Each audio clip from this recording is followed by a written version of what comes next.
It was around some 5 years ago that for the first time I come from Israel to Riga, to the cemetery, to see the grave of my mother, and I hesitated. Maybe I wouldn't find it. A lot of time passed by. I was a child of 12. So I went more or less in the direction, and all of a sudden I saw it. This small stone, the grave, like my mother itself. It symbolized this miserable part of our life. My father was arrested in 1956 on a false accusation, as it happened with the Jews under Soviet regime. He was in prison, he went in a prison. My mother was broken. He couldn't withstand the injustice of the Soviet regime. He trusted the Soviets, and all of a sudden it happened. So she went in a hospital, and then she left us all together. Okay, as a child, what can I remember, and what a child understands in death? And I remember only one moment of this sad day, people saying Kaddish. I was overwhelmed with the words. I couldn't understand them. I thought there's something sacred, really, that is a prayer that is going to the heaven. And I promised to myself that the day will come and I will know the words of this strange prayer and I will be able to say it.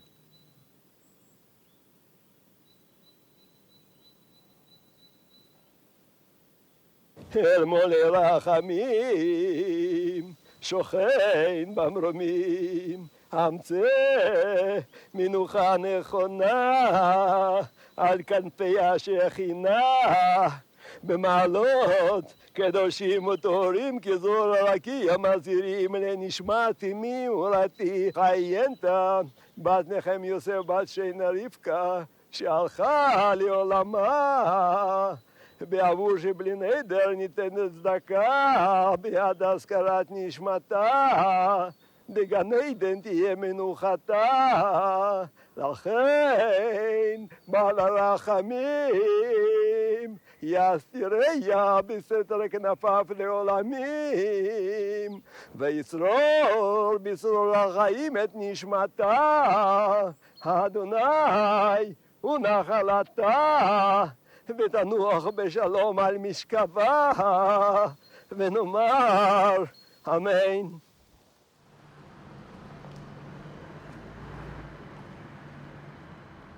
So it is my home place, number 18. Now it is Elizabeth's. That my time it was Kirova. On my right hand, 3 windows over there on the 3rd floor is mine, of my family. That I stayed since my childhood up to the day of the arrest. And what was famous and special about this place was it was a museum of a famous Russian revolutionary, Lenin.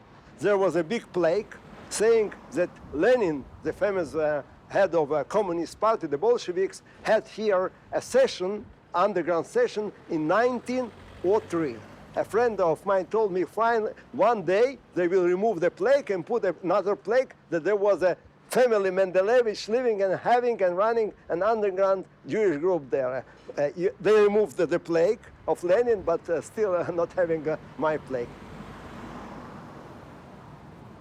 And it was a good building in a good place without Jews, without any connection. So, in fact, you can imagine in one single house, one single family, not Jews around, without any concept to belong to a Jewish nation.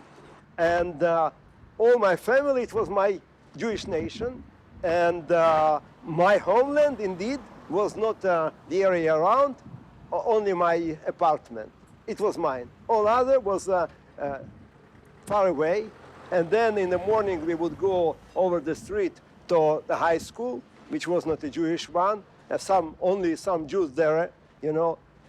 I was alone, isolated, never meeting Jews, until I discovered this underground Jewish movement, joined it, and only then I understood the meaning and the pleasure to be a part of my Jewish nation.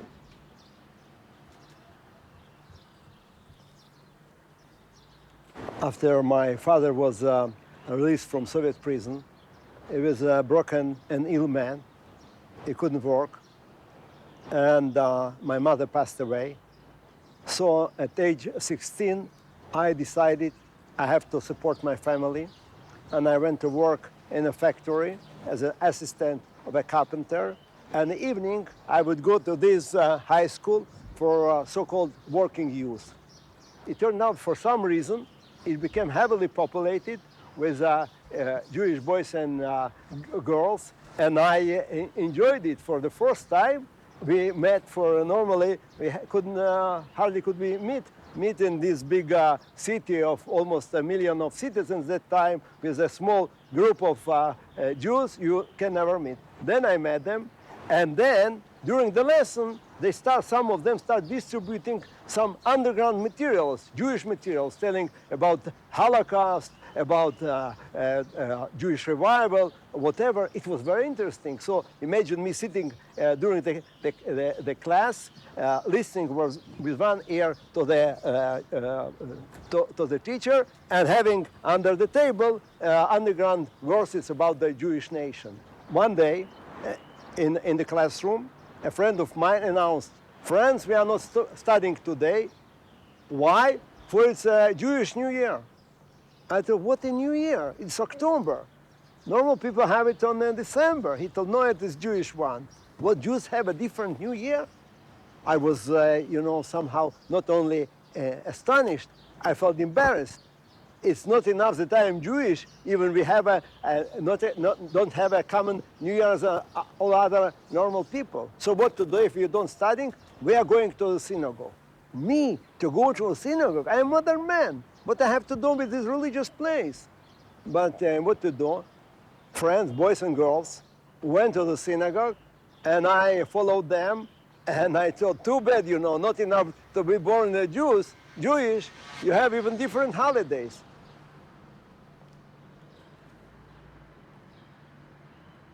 And as a matter of fact, it was the first time that I arrived to this place. Later on, it turned out that it was not by chance. In fact, the former prisoner of Zion that were released after Stalin in the end of the 50s and the 60s decided to meet the Jewish youth, for we were dispersed all over the city, never met, and they looked for an opportunity to meet us, young people, boys and girls together, and they decided on two places. One is a synagogue, and the second one, the place of massacre in Rumbala. So we came here. I was afraid to go to the synagogue, for it was a strange place for me. I was a modern man, never thought about religion. But when I arrived here, it was almost the same.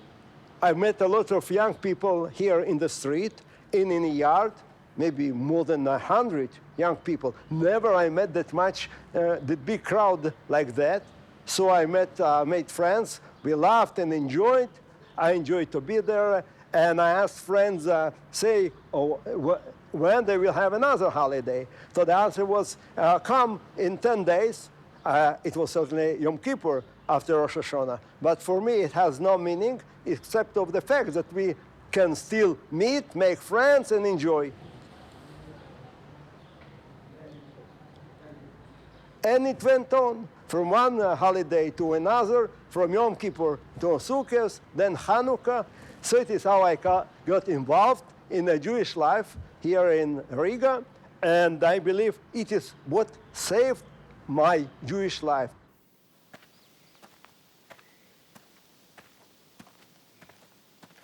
Being in this high school in 1963, I got to know that some Jewish cemetery is being rebuilt. So I decided I have to come.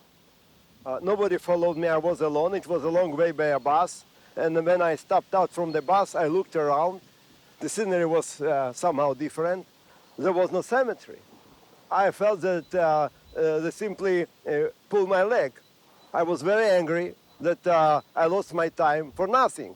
And all of a sudden, I saw among the trees some people moving. I looked at them, they look Jewish. So I start running through the field. There was a field here around. Start running through the field, and like I heard a voice from heaven would tell me, Josef, now it's a new page in your life. When I arrived, really there were Jews, but I couldn't still understand where's the cemetery. There was some piles of sand, and people there, some maybe 10 of them or 20, would collect the sand with their hands, put in all kinds of vessels, and moving it to another place. So when I followed the people, looked to the place, then it would spill down, it was a long trench, and there were some pieces, small pieces of human bones. Then I understood. It's a cemetery, not a simple one. It's a place of massacre. Later on, people told me that here on Hanukkah, before Hanukkah 1941, some 25,000 Jews were killed. You looked around, 25,000 people. It's that much in this small place. So I saw more trenches and more trenches. It was terrible. I felt I have to stay there.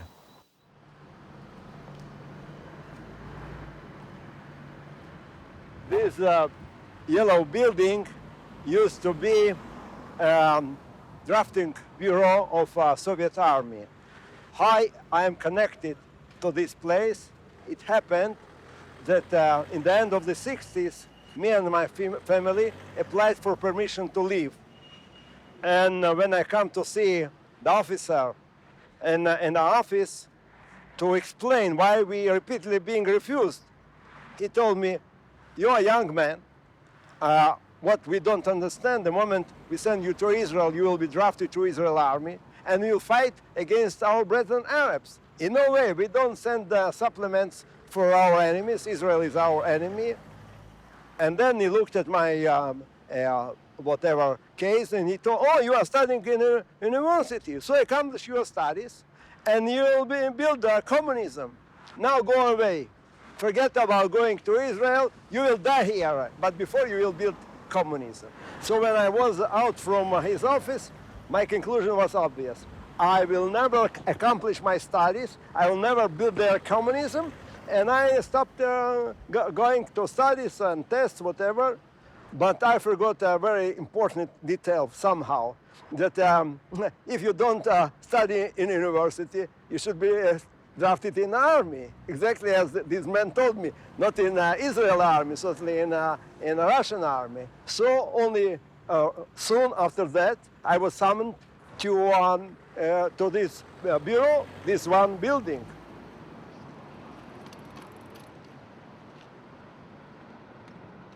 I understood that it's so. You know, I'm like an energetic person. I made decision, not sometimes figuring out what will be the consequences. Exactly the case, you know. If they draft me to a Russian army and I will got approached to their secrecy, they will never permit me to leave. So I thought I have to do something special. I remember myself going around in a room in the evening, at night, feeling that I have to do something. I have to sacrifice. What can I sacrifice, you know? And then it was became obvious to me that it is what I have to do. I told to myself, Josef, you are underground class in Hebrew, in Jewish history. You are teaching people go to Israel. What's the reason to go to Israel? Simply change the geography from Latvia to go to Israel. Certainly, going to Israel would mean to come back to your roots. And your roots is Abraham, Yitzhak, and Yaakov, means the religion. So I told, if you are teaching other people, why you don't live up your principles? But I hesitated. What? I will become religious? It's a sacrifice. And then I come to the decision. I stood in the center of this room and promised. I told, God, if you exist, help me out from Soviet army. And if I am out from Soviet army, I promise you, I will yours. Next morning, I come to this building, and I couldn't expect what will happen. So the officer was very polite, a Russian captain, maybe major, I don't remember. And he asked the first question that I was not ready that it will be the question. He opened my folio and he told, okay, you studied, you're almost finishing your studies in university. All of a sudden, you stopped your studies. I was not prepared for that. What I would say that I'm willing to go to Israel, certainly he will send me far away to serve in the Russian army. And then I saw in his back, in his window, there was maybe in the backyard, there was a tree. And on the tree there was a small bird. I thought, okay, the God is already helping me. I told, see officer, this small bird, it is free. And then I thought to myself, what, I'm crazy to say that I am not free, you know. And I changed the approach. I thought, see, I was born, I graduated from a high school, then I was admitted to university, then I accomplished my studies, I will become an engineer, I will marry, everything is set in my life before I made any decision. So I would like to start it again. And then the officer was confused and thought, what, you would like to become a bird? Yeah, certainly, sure. And they thought, oh, yeah, you have mental problems. They have sent you to a mental institution. For certainly, they don't need a soldier that would like to become a bird.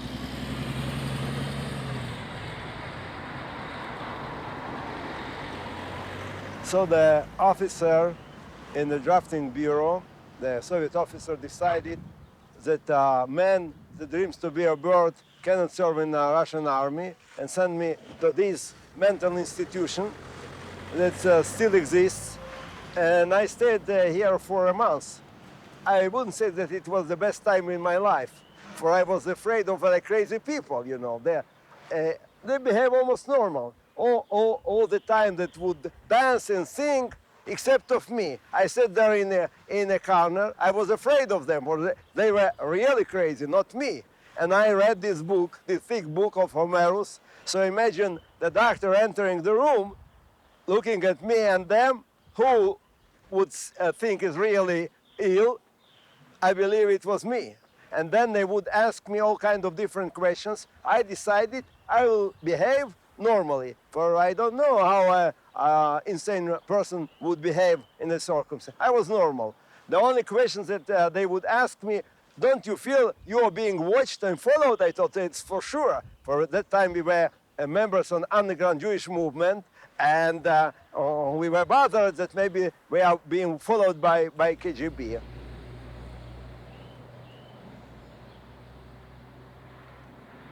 After a while, after spending the months here in this building, there was a commission, and the doctors told me, you can serve in the Russian army. Too bad, you know. And then I was glad that it was really an achievement. It was what I dreamt about. But then he told me, but you have to stay here. We shall treat you medically, and you will finally become sane. I was afraid, you know. Imagine, I thought, better to be in Russian army than to be in madhouse. I thought, no, in no way, you know. You know what? I am ready to serve in the Russian army. I am normal. I was not aware of a small detail. If a man declares that he is normal, certainly he is not. So it is how I was out, and I went from here directly to a synagogue to become Jewish.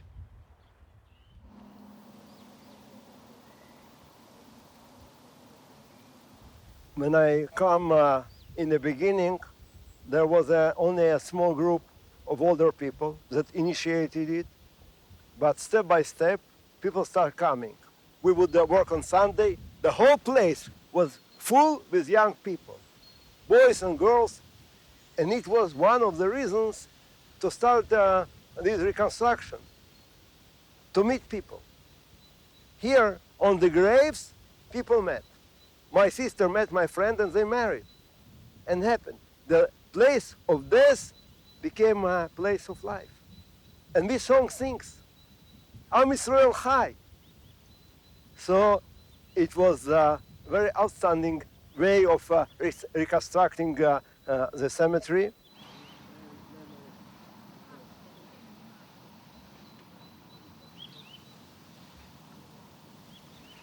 And there was a certain survivor, Mrs. Michelson, that told us exactly how it happened. And she pointed, I believe it was this grave, that was a children's grave. For the Nazis would take the children at the last moment from their mother and kill separately. So one grave, another, and all around much more graves. A lot of effort was invested in it to build it, but people come. And finally, we got it.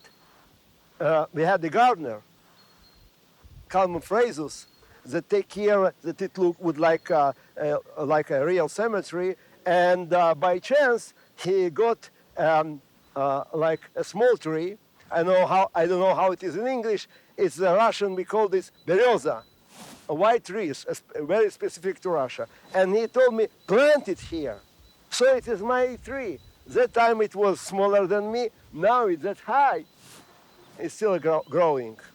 And I think it symbolizes our life, that on the place of death, we are able to start a new life. And many times I ask myself, why the Soviet government wouldn't invest itself in building this memorial place? And the answer was obvious: memory. They tried to assimilate us, to make us forget that we are Jewish, and we felt different. We felt we would remember, we wouldn't forget.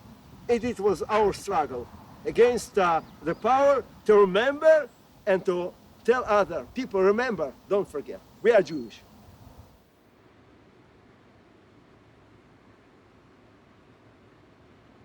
I was born after the Holocaust, but the Holocaust was naturally a part of my life. To begin with, the factor that the bigger part of my family was massacred during the Holocaust, not specifically here in Riga, in Dvinsk, still in Latvia. We lived in the area close to the ghetto. So people would say, here was this, there was a Judenrat. Like going from the school home, you went through the territory of ghetto. But still, we didn't have the concept of a Holocaust. We did know specific cases. It happened this and that. Only later on, when I became involved in genuine Jewish matters, coming to Rumbula, I got to know much more about that. And specifically, the story of Janis Lipke that saved a lot of Jews.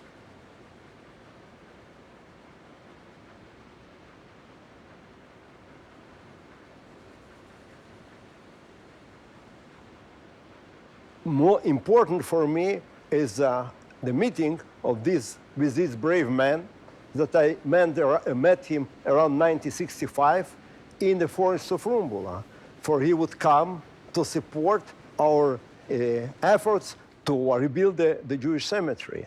And then I got the concept of a man that can stand against authorities, against the power, not being afraid. Imagine Janis Lipke, man alone, a Latvian, against the Nazis. He was not afraid.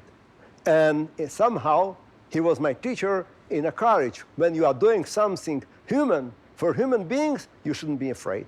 A human being, one can oppose and fight in his ways against the power. It was a very important level of my development as a fighter for Jewish freedom.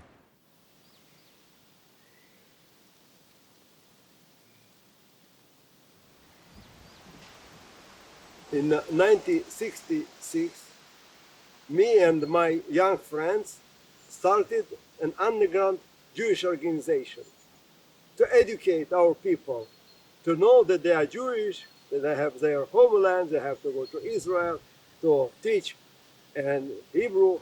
So to have a legal organization, you need a weapon. Our weapon was knowledge and books. It was hardly to get. And then we got one book. It was like a translation from French to Russian language. Goliath is fighting against David. You know, a beautiful book about the war of independence. But how to multiply it? We bought finally printing machine in a shop which was not that easy and very expensive. I remember up to that time it was 135 ruble, Soviet rubles. It was an engineer salary for a month. Anyway, we students come together, put together the money, bought this printing machine. Another problem was where to print, you know. For the printing machine makes a lot of noise. I could do it at my house, but I was afraid of my father, for he spent time in a Russian prison before, and he could easily understand that it is penal. I may be arrested for that.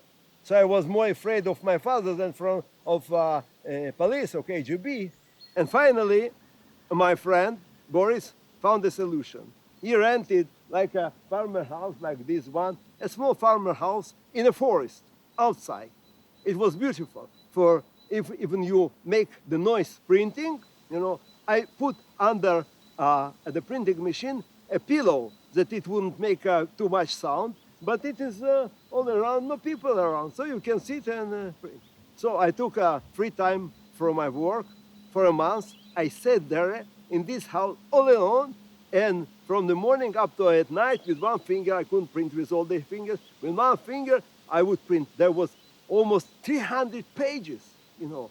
It took a whole month to print it, and in between, you know, there was no shops around. I never cared of my health, but finally I got hungry. So I went out from this farmer house, and there was a lot of berries in it. So I started collecting berries and eating. When I full my stomach, I went back and I continued to print. So imagine me sitting there and printing with one finger 300 pages, day after day. When each time it was immediately after the 6-day war, I felt it is my tank. I am shooting my bullets against the enemies. I am fighting myself. It's my war. Finally, in the end, I got the all copies. We got some 11 copies of the book. Beautiful, you know. Another problem is to whom to give it. For everybody that would see this kind of so-called book, some is that self-made books, would be afraid, for it was obvious it is illegal. You know. I found a friend that I met in a synagogue and later on in Rumbola. He's a good, clever boy. I decided I'll give him read the book. He accepted. So later on I come to see him and discuss and maybe involve him in more activities. I knocked at the door. Instead, his mother went away outside from the door. It was a big building, some 6 floors. And she, having the book, threw it in my face and started yelling, "What you think? What you are doing with my son? We are loyal Soviet citizens. We are not interested in this kind of literature." And she shouted that everybody could hear, to know that everybody of neighbors has to know that they are loyal citizens. What about me? I could be as well interested. He has no interest. It's my business. So education, as you know, never is easy. And it took time, you know, to find people that may be interested. Then we established undergrad groups, Ulpan, to learn Hebrew, to learn Jewish history, and then another group in different places.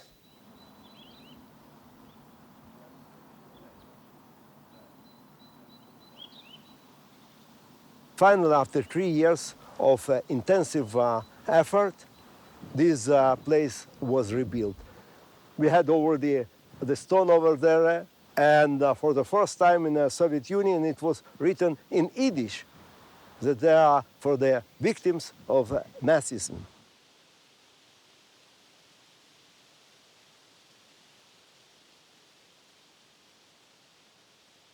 One day, when more or less all the scenery was accomplished, the leaders of the project, not me, decided to have a memorial gathering.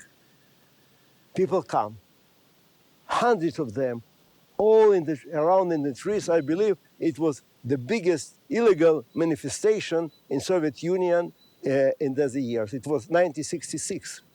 And then there was certainly police, militia, KGB people, but what could they do? prevent us. They can prevent people to memorize their dead people.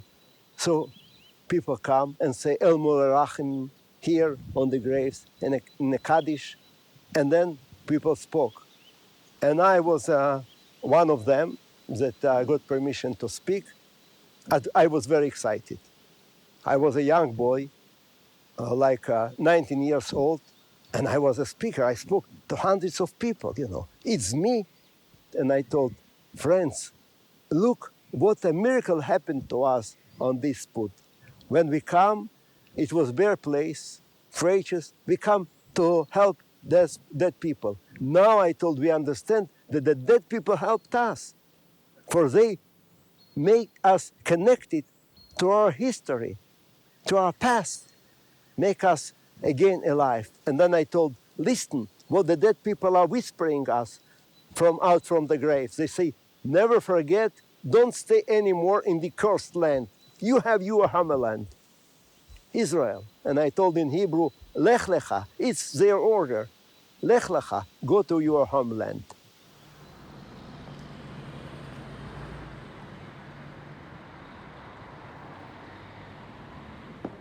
So when being arrested in Leningrad airport, in fact, Smolny airport next to Leningrad, and brought to interrogation to Leningrad.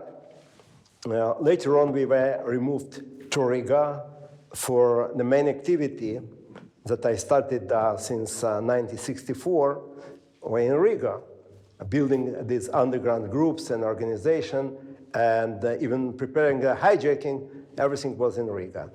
Specifically, they were interested in the declaration for before leaving to Leningrad. I felt that if we may be killed in the airport, or maybe somehow arrested and nobody would know what is happening with us, we have to leave over a document to declare the real reasons of our struggle, that it is for freedom of immigration, etc. And certainly they were interested to find out more about this declaration. And then all the activities, all the underground groups, Rumbele activities, whatever, were here in Riga, so I stayed there. As a matter of fact, this cell is much more bigger that I was in, twice bigger. Mine was very small. But there's some kind of resemblance.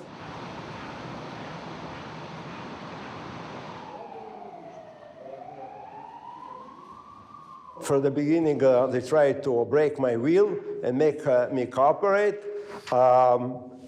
And they changed their approach. They understood that intimidating me will never help. I was escorted to a certain officer, Captain Popov, a very polite man.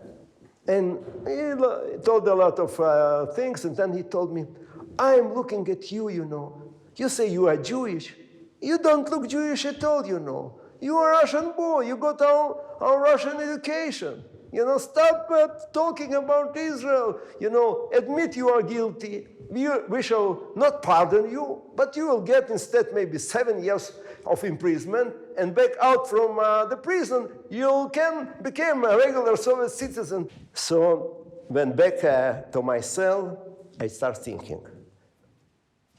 Living inside in a prison make you forget about step by step. You start feeling that you are a prisoner, and it is your life. Maybe it's the last day, the last month of your life. You have to do something to fight for your freedom, for your life. And then I was afraid of myself. If I start thinking this way, I can be broken. I have to run away from their influence. They say that I am not Jewish. I have to set me being Jewish. And I had an idea. I will cover my head.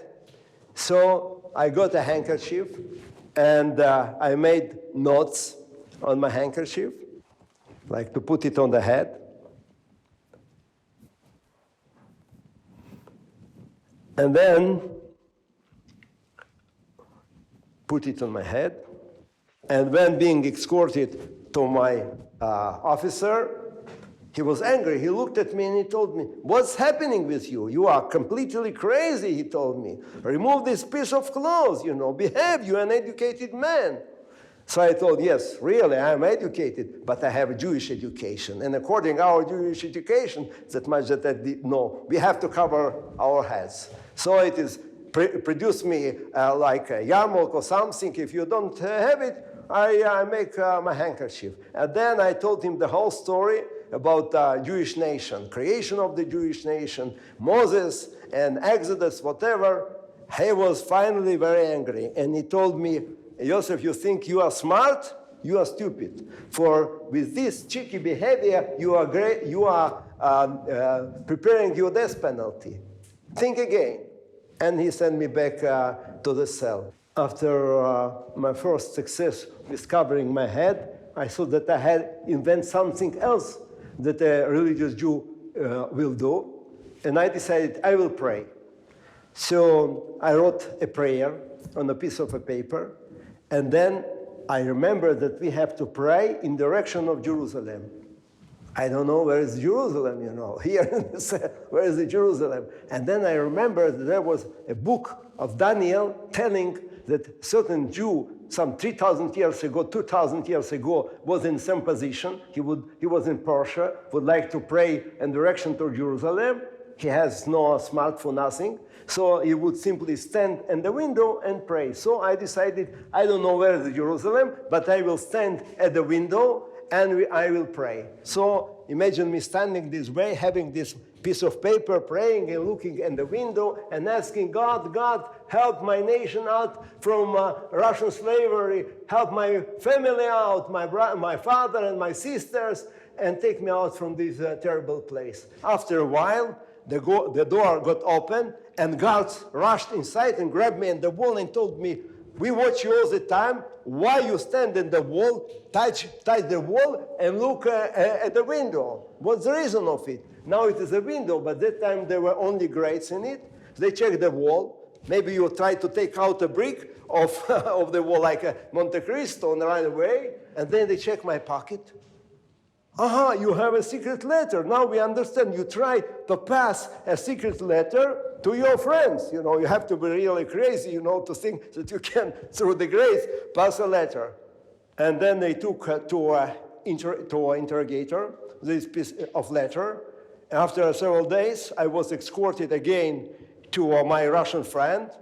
It was my prayer on his table.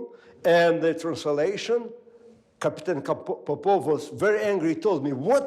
You became religious?" He told me. "You've never been religious. Who influenced you?" And I answered, "The God influenced me."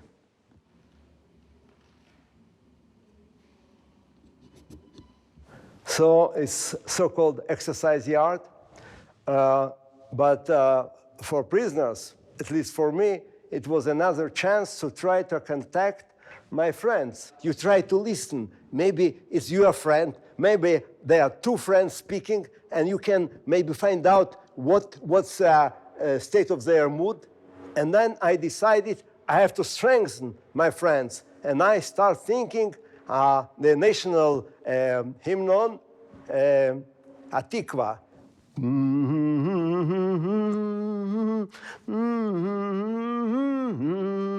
And they answered. I understood. My Jewish friends are over the wall. We sang it and enjoyed for a small while. Then the officer over there was angry and told, "Stop it, you're not possible. You have no right to communicate."